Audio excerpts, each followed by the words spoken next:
सृष्टि की संरचना में परिवर्तन मूल मंत्र है। ब्रह्मांड में पृथ्वी जिस प्रकार गतिशील है, उसी प्रकार समय भी प्रगतिशील है। समय के कालचक्र में मनुष्य भी विकासशील रहा है।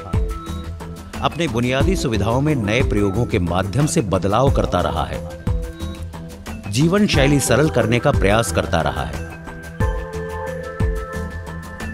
धीरे धीरे समय के कालखंड में समाज और देश के विकसित होने पर आज भारत अभिनव प्रयोगों के बल पर दूसरे देशों से प्रतिस्पर्धा कर रहा है, जिसका आधार है स्मार्ट इंडिया। स्मार्ट इंडिया राष्ट्र के निर्माण के लिए डिजिटल समाधान निकालने का कार्यक्रम है। भारत सरकार का मानव संसाधन विकास मंत्रालय सुशासन लाने और देश की समस्याओं का समाधान तलाशने के लिए ये नवाचार प्रस्तुत कर रहा है। भारत की तकनीकी प्रतिभा ने दुनिया भर में अपनी पहचान बनाई है और कई समस्याओं के बिल्कुल अनूठे समाधान मुहैया करवाए हैं। देश में विकास की रफ्तार तेज करने के लिए सरकार ने स्मार्ट इंडिया हैकाथॉन की शुरुआत की। स्मार्ट इंडिया हैकाथॉन के जरिए मानव संसाधन क्षमताओं का लाभ उठाया जा रहा है। ये कार्यक्रम दुनिया के लिए भी एक मिसाल बन रहा है कि कैसे डिजिटल समाधान के लिए युवा शक्ति का इस्तेमाल किया जा सकता है। चूंकि शोध, अनुसंधान एवं नवाचार किसी भी विकसित देश की महत्वपूर्ण विशेषता होती है, इसलिए स्मार्ट इंडिया हैकाथॉन तकनीकी विकास की दृष्टि में एक विशेष पहल है, जिसको प्रमाणित करता है स्मार्ट इंडिया का लोगो। ये मेधा की क्रियाशीलता को भी प्रदर्शित करता है।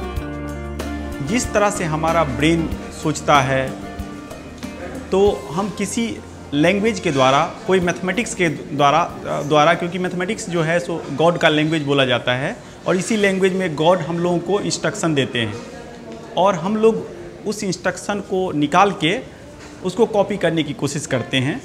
ऑब्वियसली भी हम लोग अभी तक सक्सेसफुल नहीं हो पाए हैं फुल्ली, बट बहुत सारे सिस्टम हम लोग उस हिसाब से डिजाइन कर पा रहे हैं। तो वहाँ लोगों की जो कोडिंग है वो 0101 की कोडिंग है, वो बाइनरी कोडिंग भी कहा जाता है। और फ्यूचर में जैसे कि अब धीरे धीरे हम लोग अभी जो है डिजिटल कंप्यूटर से आगे बढ़ेंगे, जैसे कि अभी केमिकल बेस्ड कंप्यूटर हम लोग डिजाइन करने जा रहे हैं, तो हो सकता है वहाँ लैंग्वेज चेंज हो, 0101 की जगह केमिकल रिएक्शन हो जाए। और यही चीज़ हम लोगों को, बच्चे लोगों को बताना है जो किस तरह से हम नए नए लैंग्वेज क्रिएट करके गॉड का जो क्रिएशन है उसको कैप्चर कर सकें। स्मार्ट इंडिया हैकाथॉन वर्ष 2017 में शुरू किया गया था। ये 36 घंटे की अनवरत डिजिटल उत्पाद विकास प्रतियोगिता है। इस हैकाथॉन में प्रतिभाग करके प्रौद्योगिकी के शोधार्थियों ने कई मंत्रालयों और विभागों द्वारा चिन्हित की गई विभिन्न समस्याओं का डिजिटली समाधान किया है। वर्ष 2017 से चल रहा स्मार्ट इंडिया हैकाथॉन वर्ष 2022 में भी आयोजित हुआ। हम लोग यहाँ पर बहुत ही एक्साइटेड हैं इस SIH ग्रैंड फिनाले में पार्टिसिपेट करने के लिए, और डेफिनेटली अब यहाँ से जाएंगे तो काफ़ी कुछ सीख कर जाएंगे।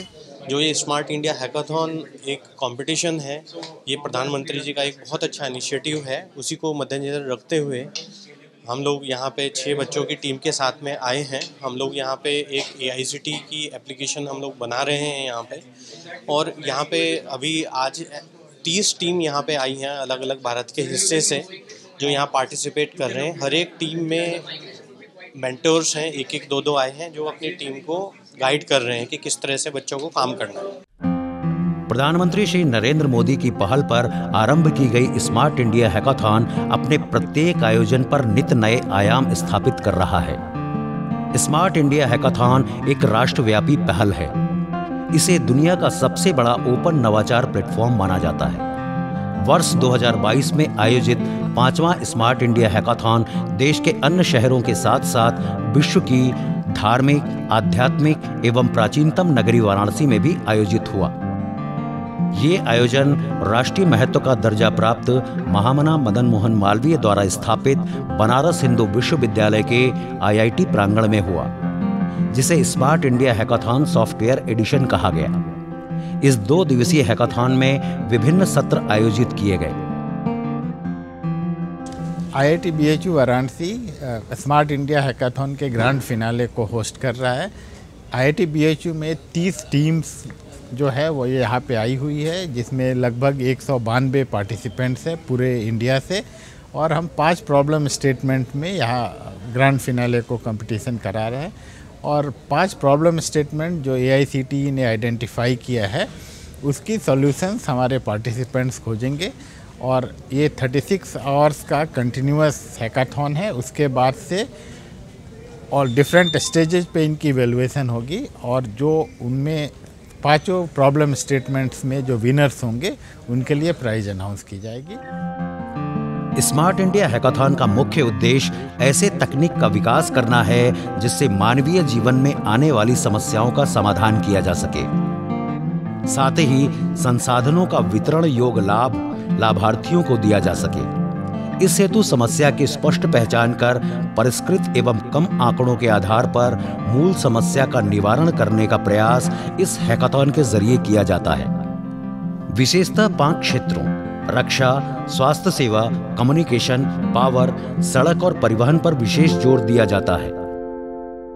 जो भी हमारे यहाँ टीम इस बार पार्टिसिपेट कर रही हैं या और टीम भी जो बाकी जगह पार्टिसिपेट कर रही हैं, अगर वो इन 5 डिसिप्लिन्स में, 5 वर्टिकल्स में कुछ उनके पास अच्छे आइडियाज़ हैं, अच्छे कुछ सॉल्यूशंस हैं या प्रोडक्ट्स हैं, तो उन लोगों को हमसे कांटेक्ट करें वो लोग, और हम इसको कुछ आगे प्रमोट करेंगे। उनको जो भी सपोर्ट पॉसिबल है, जिसमें फैसिलिटीज़ भी हो सकता है, स्पेस भी हो सकता है या फंडिंग भी हो सकता है, तो हम उनको उसको प्रोवाइड करेंगे और उनको हर तरह से सपोर्ट करके ये चाहेंगे कि उनका जो भी आइडिया है वो एक प्रोडक्ट में या एक फाइनल जो सर्विस होती है उसमें कन्वर्ट हो और वो सोसाइटी के या इंडस्ट्री के काम में आए। आज़ादी के 75 वर्ष पूर्ण होने पर आज जब हम बलिदानियों की गाथा गा रहे हैं, तब इस अमृत महोत्सव के उपलक्ष्य पर स्मार्ट इंडिया हैकाथॉन 2022 के 75 नोडल सेंटर बनाए गए। स्मार्ट इंडिया हैकाथॉन 2022 की no problem is too big, no idea is too small theme के साथ युवाओं की नई सोच को बढ़ावा दिया गया। प्रतियोगिता में भाग ले रहे छात्रों में अपने इनोवेटिव आइडियाज को लेकर बड़ा उत्साह देखा गया। We have included a feature that is giving the number of the organization numbers and also mail, so that the user can interact with the chatbot easily. So some of the users may feel difficult while interacting with the bot, so we have included this feature as a main feature. We are very excited to come and visit here, and we are very excited to take part in this project, and we are very happy. यहाँ 30 टीमें बनाई गई थी जो अखिल भारतीय तकनीकी शिक्षा परिषद द्वारा दिए गए प्रॉब्लम को ऐप के माध्यम से उसका समाधान करेंगी। द बेस्ट के लिए प्रतियोगिता में प्रतिस्पर्धा जरूरी है। माननीय प्रधानमंत्री जी के आत्मनिर्भर भारत के लिए युवाओं की सहभागिता बहुत ज़रूरी है, और उसके लिए स्मार्ट इंडिया हैकाथॉन की शुरुआत हुई 2017 में, और पहली बार में ही इतनी ज़्यादा पार्टिसिपेशन हुई कि ये दुनिया का सबसे बड़े हैकाथॉन के रूप में उभरा। 2017 में उस समय से शुरू होके हर बार हम लोग मिनिस्ट्रीज और सोसाइटी की जो बड़ी प्रॉब्लम्स होती है उसको सॉल्व करने के लिए युवाओं की सहभागिता लेते हैं, और हर स्मार्ट इंडिया हैकाथॉन में कुछ प्रॉब्लम्स होती है उसमें हमारे युवा उसको सॉल्व करने की कोशिश करते हैं। स्मार्ट इंडिया हैकाथॉन के फाइनल राउंड में प्रतिभाग करने के लिए प्रतिभागी अलग अलग राज्यों से आए थे। हैकाथॉन का एक उद्देश्य ये भी है कि एक राज्य से दूसरे राज्य में जाने से संस्कृति, खान-पान और भाषा का ज्ञान होता है। यही तो एक भारत श्रेष्ठ भारत है, जो देश के विविधता का प्रदर्शन करता है। काफ़ी नर्वस हैं हम इसको लेके, अपने प्रोजेक्ट को लेके, बट काफ़ी एक्साइटेड भी हैं क्योंकि बहुत बड़ा प्रोजेक्ट है और आगे बहुत कुछ अचीवमेंट मिलने वाली। और जैसा कि वाराणसी का नाम सुना था मैंने कि काफ़ी अच्छा है, यहाँ पे घाट्स बहुत अच्छे हैं, यहाँ पे चीज़ें, यहाँ का क्लाइमेट, यहाँ पे ग्रीनरी काफ़ी है, तो उसको देख के मुझे अब लग रहा है कि हाँ, बनारस का नाम आखिर इतना फेमस है क्यों बाहर। हम लोग आंध्रा से है, इधर दाल हमसे ज़्यादा अच्छा है। इधर ऐसा दाल हमारा स्टेट्स में नहीं बनता, इधर अच्छा है खाने के लिए। दाल सा 3 डिफरेंट दाल दिया, इसका नाम मुझे पता नहीं, ये भी खाने को अच्छा है। स्मार्ट इंडिया हैकाथॉन 2022 में आईआईटी बीएचयू में आए प्रतिभागी टीम को AICTE यानी अखिल भारतीय तकनीकी शिक्षा परिषद द्वारा 5 प्रॉब्लम दिए गए थे, जिनके समाधान के लिए ऐप डेवलप करने थे। पहला प्रॉब्लम था प्रत्येक टीमों को एक ऐसा चैटबॉट बनाना जो प्रश्न के उत्तर स्वयं दे पाए और प्रश्नों का उनके प्रकार के आधार पर कम समय में जवाब दे पाए। दूसरा प्रॉब्लम विभिन्न टीमों को एक ऐसे ऐप का निर्माण करना था जो शैक्षिक संस्थाओं में टीचरों प्रोफेसरों की नियुक्ति प्रक्रिया का लेखा जोखा मानक के अनुरूप रख सके। तीसरा प्रॉब्लम एक ऐसा मोबाइल ऐप बनाना जो AICTE के वेबसाइट से जितनी भी जानकारी उपलब्ध हो वह एक सरल तरीके से मिल जाए। चौथा प्रॉब्लम प्रतिभागियों को एक ऐसा प्लेटफॉर्म डेवलप करना जो AICTE के पोर्टल पर उपलब्ध हो ताकि दूसरी कोई संस्था जानकारी चाहे तो उससे जुड़कर पा सके। पांचवा प्रॉब्लम AICTE में डॉक्यूमेंट्स का अंबार लगा रहता है, इसे देखने पढ़ने में समय लगता है, इसलिए एक ऐसा मोबाइल ऐप बनाना जो ऑफिस के कार्य को आसान बनाए, साथ ही उसमें वीडियो कॉन्फ्रेंसिंग की भी सुविधा हो।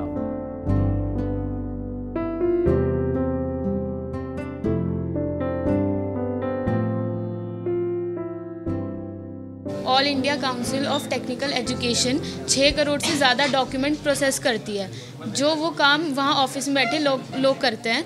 तो अभी हमें उनका काम आसान करने के लिए और लोगों की जैसे रिक्वेस्ट जाती है तो उसे हमें टाइम कम लगे, उसके लिए हम एक एप्लीकेशन बना रहे हैं। तो उससे क्या होगा कि जो एप्लीकेंट रिक्वेस्ट डालेगा तो वो वाइस चांसलर के पास जाएगी और वो उसे अप्रूव कर देगा।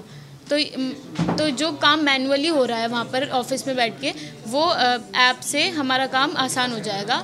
और डॉक्यूमेंट्स हर साल 6 करोड़ से ज़्यादा जाते हैं, तो इसमें टाइम भी बहुत सारा लग जाता है, इसलिए गवर्नमेंट डॉक्यूमेंट्स ज़्यादा टाइम लेते हैं। तो हम उस गवर्नमेंट का काम आसान करने के लिए ये ऐप बना रहे हैं। जनरल लाइफ में जो प्रॉब्लम है, जैसे एकेडमिया का प्रॉब्लम है या इंडस्ट्री का प्रॉब्लम है या कोई सोसाइटी का प्रॉब्लम है, उसको सोल्व वो कर सके। और इसमें हम डिस्कस करने के बाद मैं देख पा रहा हूँ जो स्टूडेंट सक्सेसफुली जो हमारा यंग ब्रेन है वो सोल्व कर पा रहा है।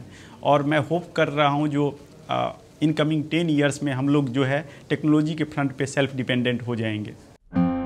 स्मार्ट इंडिया हैकाथॉन की अनवरत चल रही टास्क प्रतियोगिता के मध्य प्रधानमंत्री श्री नरेंद्र मोदी देश के कई नोडल सेंटर के प्रतिभागियों से वीडियो कॉन्फ्रेंस के जरिए रूबरू हुए।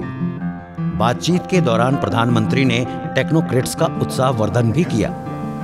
नमस्ते प्रधानमंत्री महोदय। नमस्ते Priyansh.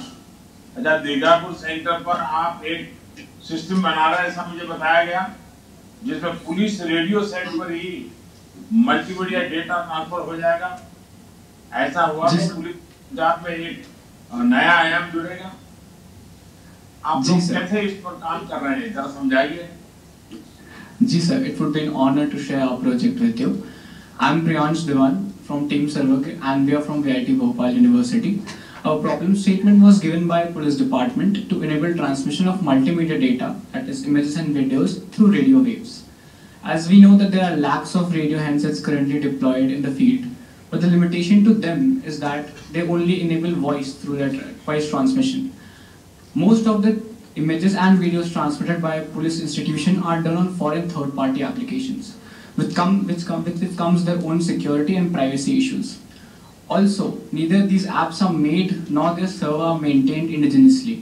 Our project aims to develop a secure interface through which we can transfer videos and images through radio waves without the support of internet from one point to another. Hence, making Bharat. अच्छा, ये बताइए प्रियांश की क्या आपका ये model सेना और सीमाओं पर भी इस्तेमाल हो सकता है क्या, बॉर्डर एरिया में? जी सर, इसमें इंक्रिप्शन हम यूज करते हैं, जिससे जो डेटा आप ट्रांसमिट करेंगे वो इंक्रिप्टेड रहेगा। तो सेंसिटिव एरियाज जहां इवन सिग्नल इंटरसेप्ट होने के चांसेस भी हैं, वहां भी इजीली डिप्लॉयबल है। तो बिल्कुल सर, ये बॉर्डर एरियाज में भी हमारा हेल्प करेगा। Smart India hackathon IIT BHU में भाग ले रहे प्रतिभागियों को शारीरिक व्यायाम के तहत योगाभ्यास कराया गया। इस योगाभ्यास से मेधावी प्रतिभागी ऊर्जावान बने रहे। आईआईटी बीएचयू नोडल सेंटर के सॉफ्टवेयर एडिशन के श्रेष्ठ ऐप डेवलपर टीम को पुरस्कृत भी किया गया। विजेता टीम को जहां सम्मान दिया गया, वहीं उपविजेताओं को प्रोत्साहित किया गया। Before I start my speech, I would like to extend my thanks to SRH team and IIT BHU for conducting this wonderful hackathon. And it's been a very wonderful experience for the past 2 days. And special thanks to my team, who's been more than a family and who's been working so hard. Smart India hackathon 2022 2 category में आयोजित की गई थी, जिसमें junior addition को एक पहल के रूप में प्रस्तुत किया गया। इससे स्कूली छात्रों में नवाचार की संस्कृति का निर्माण होगा और स्कूल स्तर पर ही समस्या समाधान का दृष्टिकोण विकसित होगा।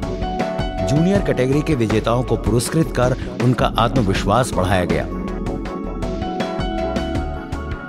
किसानों की आय दुगनी करने के लिए भी तकनीक का सहारा लिया जा रहा है। बीज बुआई से लेकर फसल उत्पादन तक तकनीक के नए नए प्रयोगों के माध्यम से कई स्टार्टअप इसमें सहयोग कर रहे हैं। फार्मर्स की इनकम कैसे डबल हो, उसके विभिन्न तरीके हो सकते हैं, जिसमें न केवल उनको अलग तरीके से खेती कैसे की जा सकती है, दूसरा बीज का रोपण कैसे हो, उनके प्रोड्यूस को मार्केट में कैसे ले जाया जाए, क्या सप्लाई चेन का अरेंजमेंट हो ताकि उनकी इनकम डबल हो सके, कैसे वो अपने प्रोड्यूस जो भी उनकी सब्जी फल इत्यादि हैं उनको कैसे स्टोर किया जा सकता है उसके ऊपर, और टेक्नोलॉजी कैसे उनके जो इक्विपमेंट्स या टूल हैं जो हैंडमेड हैं या जो इंडिजिनस टूल हैं कैसे इम्प्रूवमेंट करके उनकी एक पर बीघा या पर एकड़ लैंड के द्वारा ज़्यादा से ज़्यादा प्रोड्यूस उसमें उपलब्ध किया जा सकता है। प्रधानमंत्री का आह्वान है कि भारत आत्मनिर्भर बने। आज डिजिटल वर्ल्ड में आवश्यकता के अनुरूप इनोवेशन के जरिए आत्मनिर्भरता की ओर भारत अग्रसर भी है। इनोवेशन से आत्मनिर्भरता का अनुपम उदाहरण कोविड-19 का प्रबंधन था, जब ट्रेसिंग और वैक्सीनेशन मैनेजमेंट सफलतापूर्वक किया गया। स्मार्ट इंडिया हैकाथॉन के डिजिटल उत्पाद से समाज को लाभ मिलेगा, साथ ही देश विकसित राष्ट्र की ओर अग्रसर होगा।